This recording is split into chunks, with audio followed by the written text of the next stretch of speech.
Hello guys, ছোট্ট mini ব্লগে তোমাদেরকে অনেক স্বাগত। আশা করছি তোমরা তোমাদের পরিবার খুব ভালো আছো, সেফলি আছো, আর আমরাও খুব ভালো আছি। তো আজকে সপরিবারে মিলে আমরা টোটো করে ঘুরতে চলে যাচ্ছি আমাদের বাড়ির একদম কাছে, আর সেটা হচ্ছে কুট্টুর ফার্স্ট টাইম ঘুরু ঘুরু জায়গা।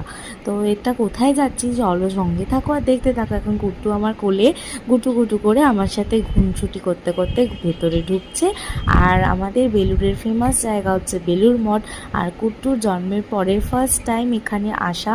আর নিয়ে আসবোই না কেন তোমরা বলো, না আনলে ও কী করেই বা বুঝবে যে ও এত সুন্দর একটা ফেমাস জায়গায় ও এখন মানে এখানে জন্মগ্রহণ করেছে থাকে।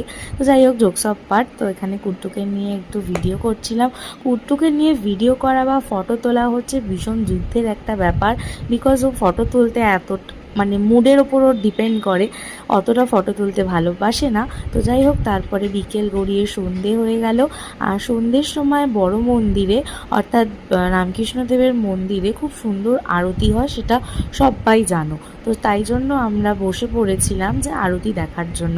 এখন বড় জায়েন্ট স্ক্রিনে আরতি দেখার জন্য সবাই আমরা মাঠের মধ্যে ফুরফুরে সন্ধ্যের হাওয়া খেতে খেতে, তার সাথে একটু চিপস কুরকুরে কিনে নিয়েছিলাম, সেগুলোও একটু খেতে খেতে গল্পগুজব করতে করতে আমরা জায়েন্ট স্ক্রিনে বড় স্ক্রিনে আমরা দেখছিলাম সন্ধ্যা আরতি। তারপরে আমাদের বিকেল গড়িয়ে গেল, আর বেলুড় মঠের ছুটির ঘন্টা বেজে গেল 6:30 7টা নাগাদ।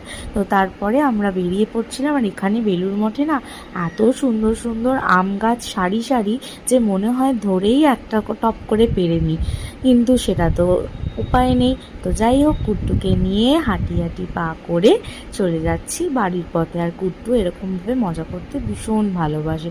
তো চলো, ভিডিওটা কেমন লাগলো অবশ্যই জানিও। ভালো লাগলে like comment share and subscribe করে দিও। নতুন ব্লগে দেখা হবে। টাটা, ভালো থেকো।